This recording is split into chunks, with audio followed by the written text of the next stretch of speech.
During my refutation speech today on Deanna Wayne's text messaging and how it has negatively affected our lifestyle, her first secondary claim mentions how text messaging has affected our health, and she mentions how our natural neck and our natural posture has shifted down, causing a strain, and how the posture affected our heart, lungs, and ribs, but there was no evidence of that. There was no doctor saying that has happened, and it just sounded like it was an assumption that just because the back is shifted down, that everything in that area is going to be affected. None of the sources she had in her bibliography had anything to do with the posture and how it would negatively affect you. She explains how being in that particular posture makes you look like a dead person, which seemed just like an opinion, not a fact. Something else she mentions is that the blue light from the cell phone screen damages the retina in our eyes, and we lose our nearsighted vision. There's also no evidence of that. And the site the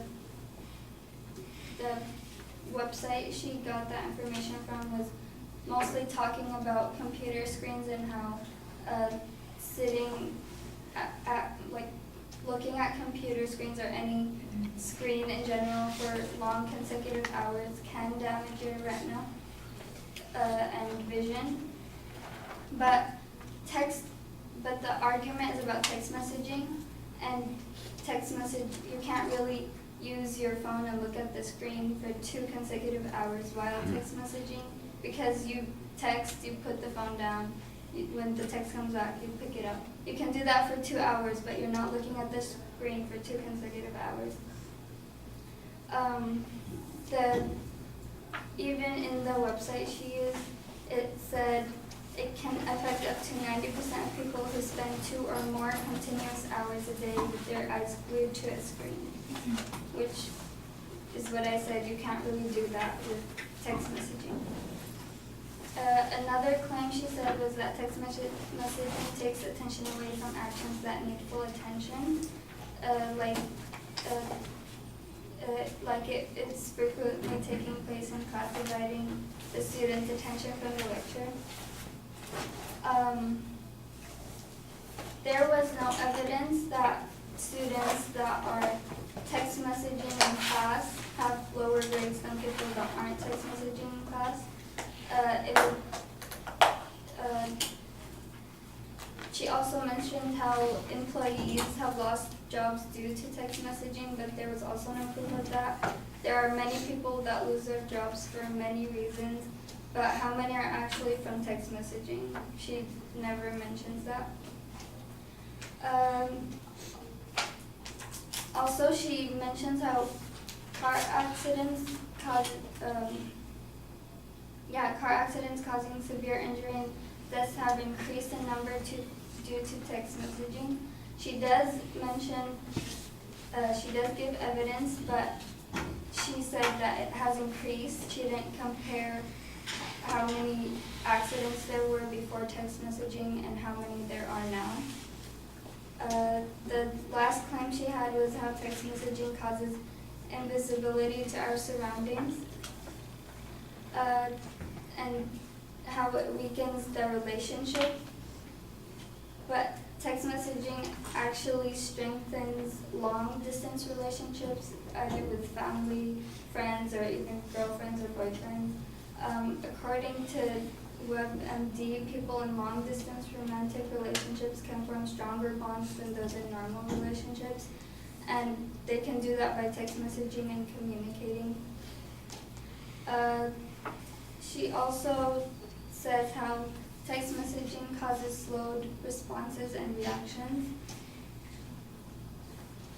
In her main secondary claim, she says how text messaging causes invisibility, which according to Oxford Dictionary means that the person is treated as if unable to be seen, ignored, or not taken into consideration, while she says it causes a slowed response, which means the person is acknowledged, but they're not immediately responded to, which contradicts her invisibility, the word invisibility. That's all. Thank you.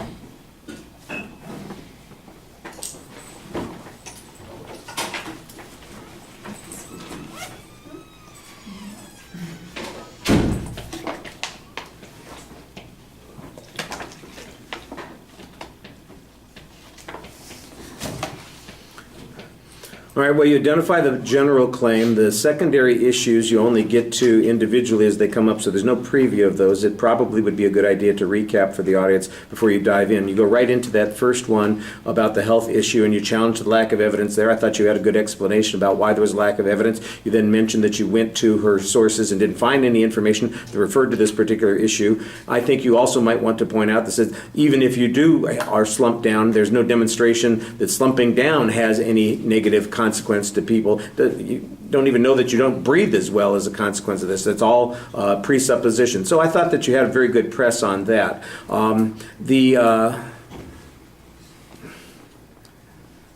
was it?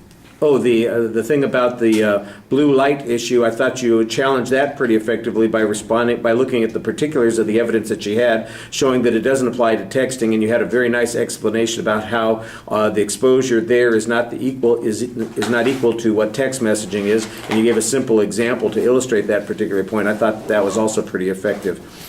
On the issue of distracting attention, I thought that you had a good press on the lack of evidence on student performance. I think that you could probably find some evidence that would support your position, maybe that no grades have gone down or that student performance continues to be effective despite the presence of technology. There might be some information on those kinds of points that would help you counter that point, but I think you had a reasonable press there that there's not really any demonstration from the advocate that there's a harm.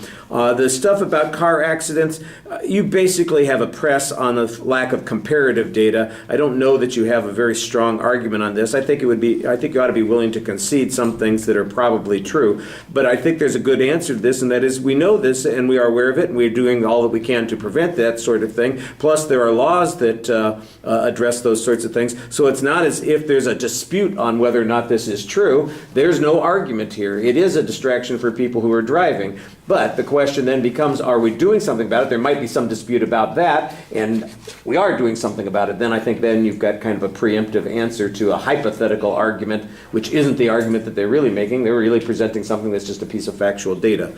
The argument about invisibility, I kind of like the way that you use the advocate's evidence as a way of undermining that argument, because it just says it's a slow response, which is not the same thing as being ignored. It just means that people are processing and doing other things. They're multitasking. It doesn't necessarily mean that they are ignoring the other person. I thought you did a good job on that. So lots of presses, valid criticism of the argument. I'd say 80% of what you did wouldn't require any additional research on your part, just looking at their argument and coming up with challenges and presses, which is a good start on this. I think what you're missing is that last 20%, which would make your argument a lot stronger in responding to those claims. All right, thank you.